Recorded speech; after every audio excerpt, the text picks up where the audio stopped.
स्वागत है बच्चों आप सभी का अपने YouTube चैनल एडुकेट एकेडमी में। मैं गौतम सर।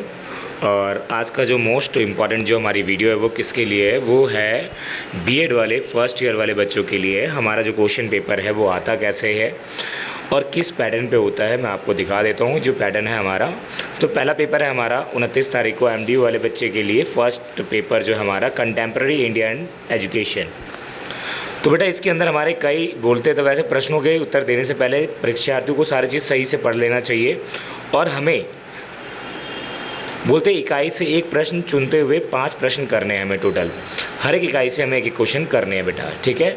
अगर हम बात करते हैं, सबसे पहले हमारा पहला क्वेश्चन दिया गया है हमारा क्या, पहला क्वेश्चन हमारा दिया गया 4 16 नंबर का है। टोटल नंबर का क्वेश्चन जो हमारा होता है कितना 80 नंबर का होता है पेपर। टोटल नंबर है हमारा 80 मार्क्स, ठीक है। और 3 आवर्स का टाइम दिया जाएगा आपका। पेपर जो शुरू होगा आपका 9:30 स्टार्ट होगा, ठीक है।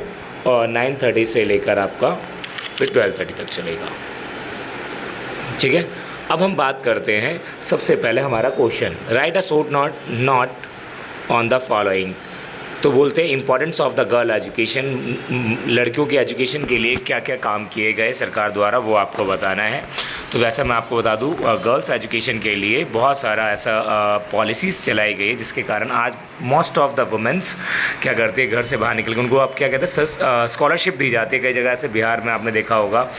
तो महिलाओं की शिक्षा को महत्व ज़्यादा दिया गया है और आपने हर एक जगह पे, आपने कई जगह पे ट्रांसपोर्ट पे भी देखा होगा कि बेटी पढ़ाओ बेटी बचाओ, इस तरीके से।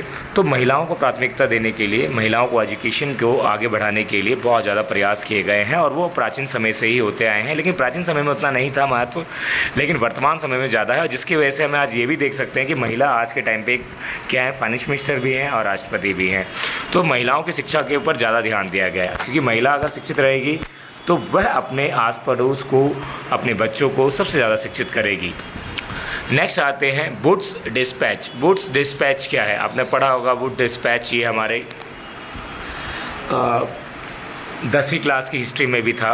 वुड डिस्पैच क्या है, जिसने क्या किया, प्रमुख सिफारिशें क्या है, उन्होंने एजुकेशन सेक्टर के अंदर बहुत बड़ा काम किया। उन्होंने जब आए उन्होंने सारी इंक्वायरी करवाई और कोलकाता के अंदर ग्रामीण क्षेत्रों के अंदर उन्होंने पूरे स्कूल पता लगा पाए, प्राथमिक कितने बच्चे स्कूल जा पाते हैं नहीं जा पाते, उन सभी के बारे में।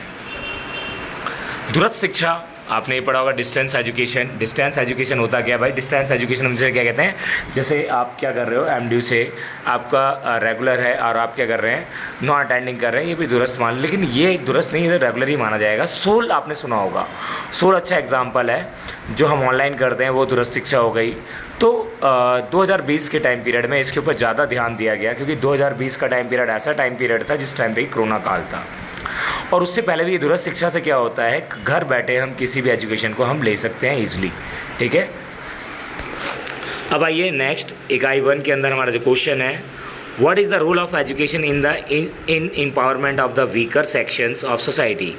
समाज के कमज़ोर वर्गों के सशक्तिकरण में शिक्षा की भूमिका। भाई समाज के कमज़ोर वर्ग, भाई कमज़ोर वर्ग के लोगों को शिक्षा देकर क्या फ़ायदा हुआ, बहुत बड़ा बेनिफिट हुआ। और वो बेनिफिट एक बहुत बड़ा लाभदायक सिद्ध हुआ, क्योंकि जब समाज के कमज़ोर वर्ग को शिक्षा दी गई, क्योंकि एजुकेशन तो आपको पता है राइट टू एजुकेशन 2009 में आई थी, फिर 2010 में उसको इम्प्लीमेंट कर दिया गया 6 to 14 ईयर्स के सभी बच्चों को।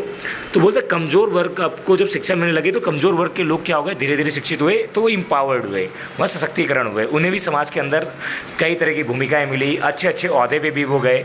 समाज के कमज़ोर वर्ग की शिक्षा के लिए मौजूदा योजनाएँ बनाई गई बेटा। चलिए अब हम बात करते हैं नेक्स्ट क्वेश्चन की, एक्सप्लेन द फंडामेंटल ड्यूटीज़। तो भाई फंडामेंटल जो ड्यूटीज़ है हमारी वो क्या है मौलिक कर्तव्य। जैसा कि आपको पता है हम भारत में रह रहे हैं, तो हमारे भारत में रहने के लिए हमें सरकार ने हमें अधिकार दिए हैं, तो उसके बदले में वो कुछ चीज़ें क्या करती है हमसे भी लेती है। तो वो क्या करती है, हमसे कुछ ड्यूटीज़ फॉलो करवाती है, जैसे कि हमें लोगों को एकजुट करके रखने में मदद करना चाहिए, हमें भेदभाव नहीं करना चाहिए, हमें राष्ट्रीय ध्वज का सम्मान करना चाहिए, और भी बहुत सारी चीज़ें हैं जिसको हमें मौलिक कर्तव्य के अंदर चीज़ें आती है वो चीज़। 14 क्वेश्चन देखेंगे, राष्ट्रीय शिक्षा नीति 1986 की मुख्य विशेषता बताएं। उसकी मुख्य विशेषता क्या है आपको बतानी है, उस टाइम पे क्या क्या चीज़ें हुई। कोठारी कमीशन की बात की है ये, ठीक है बेटा।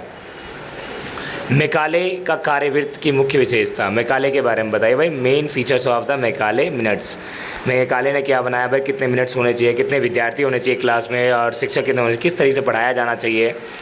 सार्वभौमिक शिक्षा, universalisation elementary education, discuss the problem of universalisation elementary education के अंदर क्या क्या चीज़ें दिक्कतें आती हैं वो बतानी है प्राथमिक स्तर पर। Why do we mean by the modernisation, आधुनिकीकरण से आप क्या अभिप्राय, आधुनिकीकरण क्या होता है, जो नई नई प्रक्रिया है उसे हम आधुनिकीकरण कहते हैं। शिक्षा के क्षेत्र में इसके लाभ और हानि पर चर्चा करें, शिक्षा के क्षेत्र में इसका बहुत बड़ा योगदान है। चलिए आगे बात करते हैं, संस्कृति क्या है, कल्चरल। हर एक जो रिलीजन होते हैं उनके अलग अलग कल्चरल होते हैं, और आपने देखा होगा हमारा जो इंडिया है वो डाइवर्स कल्चरल है, ठीक है, जहाँ पर अलग अलग प्रकार की। Impact of the new economic reforms on education, क्या क्या न्यू इकोनॉमिक, शिक्षा पर नए आर्थिक सुधार के प्रभाव, मतलब शिक्षा के क्षेत्र में क्या क्या सुधार किए गए वो आपको बताना है।